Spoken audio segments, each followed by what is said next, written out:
Welcome to International Securities Exchange's podcast series. Facilitated by renowned educators, ISE podcasts are intended to teach beginning as well as seasoned investors the ins and outs of trading.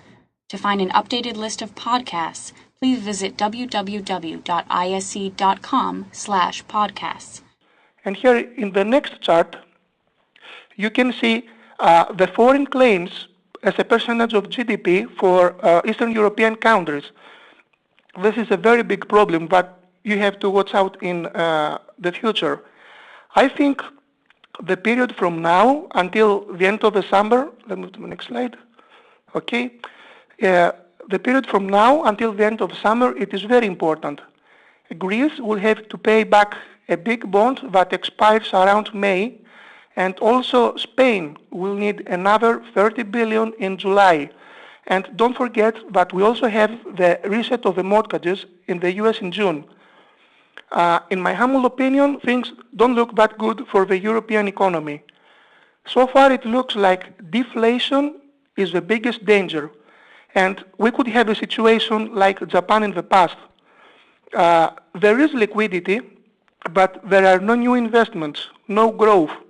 Prices might get down, but liabilities remain the same. We have very difficult times ahead of us, and the best way I can think of that a private trader or investor can exploit this situation is through the use of options. You can control your profit, you can control your risk, and basically you can transform your position in any way you wish. I also want to warn there is going to be lots of volatility in the next couple of years. The rescue plan that was recently released only provides liquidity with better terms for the next 2 years. Fundamental problems in Greece still remain. We don't know how we are going to solve this. I think the markets mostly affected would be gold, oil, the government bonds, and European currencies. And remember that there are already talks of the British pound devaluation. Thank you very much for listening to me. Now, I pass on the microphone to John Netto. I think he's a great trader, and I think you will be very much benefited from what he has to say. I will be here for questions after the webinar. Thank you. Can I ask one quick question? Did Greece join the EU under false pretenses? From Susan R. I think, Fotis, this is a good time to actually, because it's fresh in everyone's mind, and people do have some basic fundamental questions. Yes. Not a bad time to go ahead and do a little. Yes, I want to tell to Susan, yes, this is exactly what happened. What the Greek government didn't meet any of the requirements of the Maastricht Treaty. So, but they wanted to be part of the common currency, and also Europe wanted them to be part of it. So what did they do? They go to Goldman Sachs, and they make a swap deal with the Japanese yen.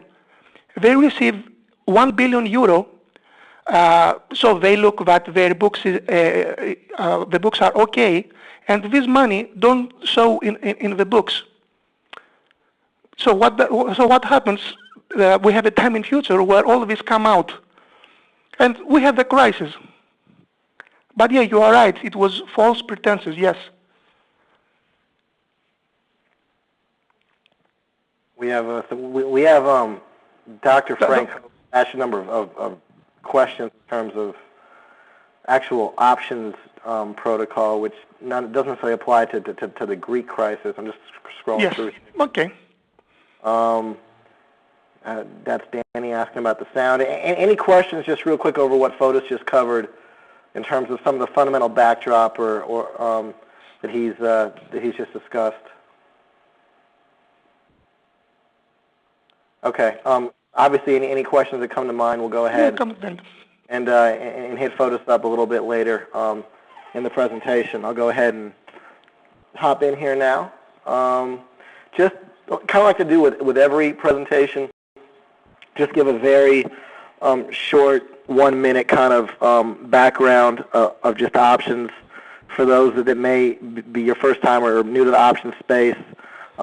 When I talk about background, I'm talking about calls, puts, strike price, implied volatility, expiration month, when I might refer to intrinsic value, and you'll hear me, interchange the four Greeks. But when I talk about a call, again, there's a lot of great resources out there. Steve Meisinger puts on a number of really solid classes covering all of these things which I'm going to talk about here. But by call, we mean it gives me the right, but not the obligation to buy an underlying vehicle at a certain price by a certain date. The converse rests with a put. Gives me the right but not the obligation. The key point being is not the obligation to sell a certain vehicle by a certain date. So if I'm long a call, I'm bullish. If I'm long a put, I'm bearish. If I'm short a call, I'm bearish. If I'm short a put, I'm bullish. Work the logic out from there. And hence, if you are working a put spread or a call spread, the short leg of a put spread is bullish. The long leg of a put spread is bearish, et cetera, et cetera.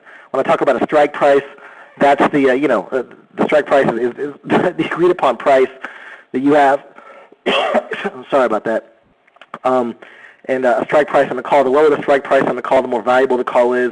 The higher the strike price on a put, the more valuable the put is. Implied volatility. This is something that will be coming out. Actually, I'm extremely ISE to make it so that we could put on a number of these educational events. The next event actually will be how to survive a volatility. And so when we talk about implied vol, we talk about implied volatility. It's a little bit different than realized volatility in the sense that it can be a lot different at times. But implied volatility, let's say on the S&P 500 right now, VIX, if you will, rests at around 17. Okay, but the realized volatility of how it's actually trading has been closer to 8 or 9 in the last couple of days. Meaning the realized volatility rests that the market has about a standard deviation of 9%, whereas the implied volatility suggests that it has an annual standard deviation of about 17%. So you'll see people out there make bets on volatility versus what the market is pricing on volatility, juxtaposed to how it's actually trading or how you foresee it trading. Expiration month, this for an option is much like an insurance policy in the sense that the further out the expiration month goes, the greater time value an option would have. An intrinsic value, you may hear me refer to throughout the course of this presentation, refers to if the option would expire today, what would its value be? And then lastly, talk about the four Greeks: your delta, gamma, theta, and vega.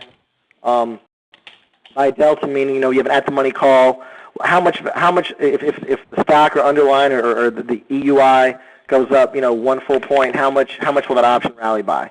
And the delta of that gives you, a static viewpoint of how that plays. The gamma really talks about some of the other components. Gamma talks about how much that delta will react or how that delta responds based on an underlying move of 1%. Theta, we talked about the expiration month and the time value being a component. Well, how much will an option be worth now versus a week of expiration, with all the other Greeks being equal, all other things being equal. Vega, that's your volatility risk. But if implied vol were to drop by, 1% what is your Vega exposure? What is your volatility exposure? And you'll see a lot of option geniuses, a lot smarter than I, neutralize their Vega risk is a common thing you'll hear along that line. Yes? Okay. There's some photos just to the back. There's some questions building up here asking about some of the geopolitical events taking place in Greece. Go ahead and hit those when I wrap up my presentation. Okay. When I finish up there. Okay. All right. Realized volatility of major currency pairs. And this is everything I'm showing you here is going to set up into the strategy based on what Fotis talked about and based on how I think you guys want to play this market next 3 to 6 months. and actually how I'm playing this market for the next 3 to 6 months. So I guess the proof's always in the pudding, right? The first thing I think you want to start off everything with is looking at the underlying spot. Now, again, to have, as Steve talked about, access to these ISE FX options, you just need to have an equity account. But I still think it's important, it's essential that you have access to look at underlying spot currency prices. In the case here, using my CQ, I can see that looking at what the price action in the euro has been.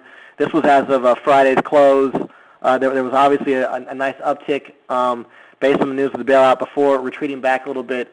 We have a current price now of 136.13. This shows 134.99, so about 112 pips or so from that close over the last 2 days. Thank you for listening to our podcast. To find more podcasts on options, stocks, alternative markets, and market data, please visit www.ise.com/podcasts.